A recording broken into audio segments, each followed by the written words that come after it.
হে বন্ধুরা, ওয়েলকাম করছি সবাইকে। আশা করছি তোমরা সবাই ভালো আছো। শ্রীলঙ্কার টিম সাউথ আফ্রিকার জঙ্গলে গিয়ে মাত্র 42 রানে অল আউট হয়েছে।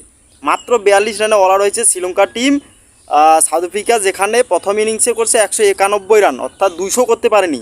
সাউথ আফ্রিকাও কিন্তু প্রথম ইনিংসে খুব একটা ভালো করেনি। তারপরে শ্রীলঙ্কা যখন প্রথম ইনিংসে ব্যাট করতে নামে 32 রানে 4টা উইকেট ছিল, সেখান থেকে 10 রানের মধ্যেই অল আউট, মানে 42 রানে অল আউট।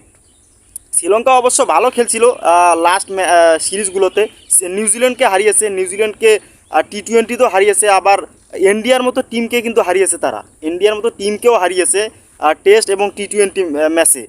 তো অসাধারণ ভালো খেলছিল টিম, কিন্তু হঠাৎ করে সাউথ আফ্রিকাতে গিয়ে কিন্তু তারা একদম লায়ন্স থেকে ছাগল হয়ে গেল, সত্যি কথা বলতে।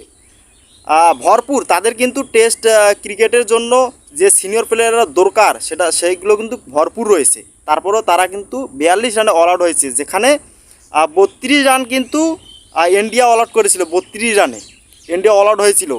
তো আর কয়েকটা রান করলেই কিন্তু ইন্ডিয়ার মান সম্মান, আর কয়েকটা রান কম করলেই কিন্তু ইন্ডিয়ার মান সম্মানটা বাঁচত।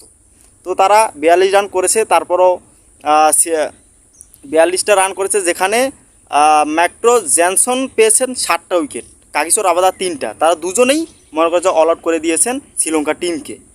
তো এখন দেখার বিষয় যে দ্বিতীয় ইনিংসে শ্রীলঙ্কা কত রান করে, সেটা এখন দেখার বিষয়। এবং এই মুহূর্তে কিন্তু দ্বিতীয় ইনিংসে ভালো অবস্থানে রয়েছে সাউথ আফ্রিকা। তারা অনেক রানে এগিয়ে আছে এখন পর্যন্ত। তো এখন দেখার বিষয় যে শ্রীলঙ্কা তাদের কত রানে আটকাতে পারে। সবাই ভালো থেকো, আর চ্যানেলটা সবাই সাবস্ক্রাইব করে দিও। বাই।